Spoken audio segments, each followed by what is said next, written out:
welcome to yet another video of Adobe Premiere Pro 2020. So today we will look a bit into transitions. Well, the transitions are mainly used in many videos, like a link between two videos, and to show that there is a smooth continuation of the video. So let's get started.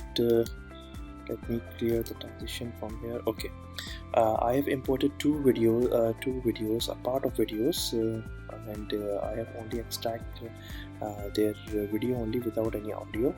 You can see, if you play these videos, you can see that when it reach to the end of the first video, there is an auto transition. This change is already called a transition, which is normal, right?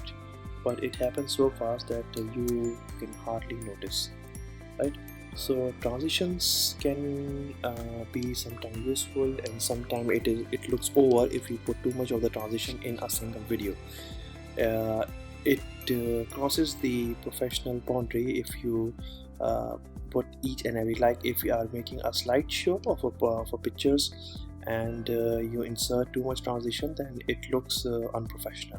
So my advice is that in my own videos I put little bit of transitions where it is required, not after every bit.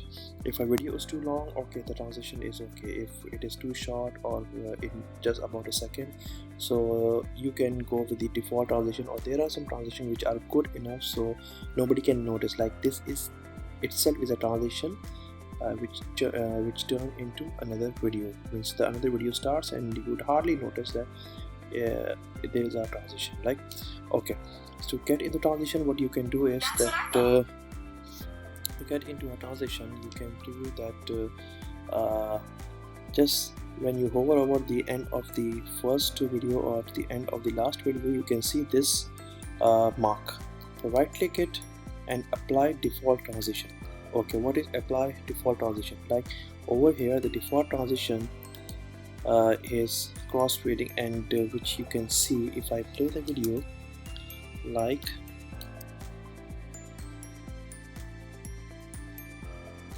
there's a little bit jerk, you can see again. Here you go, right? It's a smooth transition, right? Okay, so what you can do is that you can increase the transition, and there is a length, like it goes to its maximum. I have selected the first clip, a part of it, so it overlaps it to, if I goes for this much, and then you can see, if I play the video, you can see the transition. It looks a bit odd over here, right? The transition it's applied. You can see the other video, now it comes to end.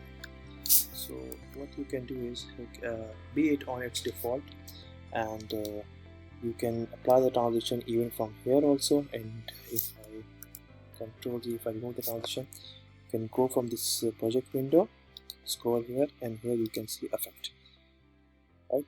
There's a blue box over here which shows that this transition was applied or is applied or was recently used, right? So there are number of transitions, so it's a dedicated folder over here. So when you click, you can see number of transition over here. Premiere provide you with some decent transition.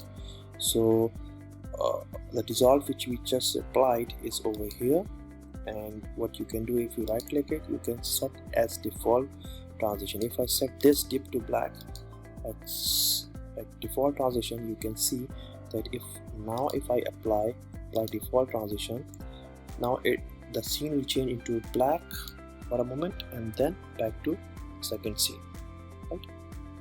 Here you can see, you normally see this in documentary and in some movies. Here you go, or some in event, or a home event, private event. So this is how transition works, right? So if you click on the transition itself, and you want to edit it, like let me get back to the cross one, make it default, and then apply default transition. So this one is cross over here, and if you, these are the workspace. If you go to the effect workspace, your workspace will change, and you can see the transition over here, the same window which was here. Now you can see more clearly with a list of transitions. So here's the transition is applied, and this is your working window, and here you can see the effect control. So even here also you can move around the transition, like to start from the beginning or to end from the beginning, or even you can stretch this transition, or even you can, this goes into custom, then you can even start from the center also. It will start from the center. Okay, if you apply any other transition, like I clear this transition and I go for move cut, for example. Okay, and if I click over there, you can see the picture A and picture B, means the scene A and scene B, how it interact, and you can see the transitions over here, right? You can see over here picture A and picture B even in a preview, and you can even see over here this look nice background, then it changed to something else. Okay, one more thing I just want to highlight, you can see this red band over here. This shows that this is not a render in preview, not final render. Render in video is something different. This is a render in preview. So what you need to do is that just keep your head over here and press enter, so it will render. Now you can see that there is a green bar over here. This is the smooth transition. Let me click here.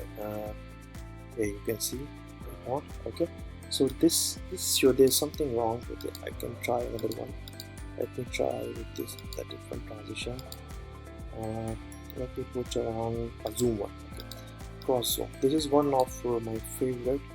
You can see that even it's still working, right? But if you press enter, and it will render this in preview. This is render in preview, and now if you preview it, you can see smooth transition of zoom effect into another cross zoom.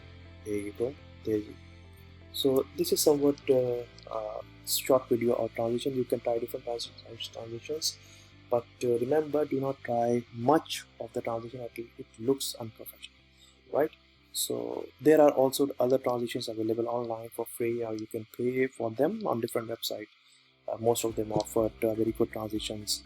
So just be selective and use to look your videos professional, right? If you like the video, just give me a thumbs up and subscribe to my channel for more future videos. Thank you and bye.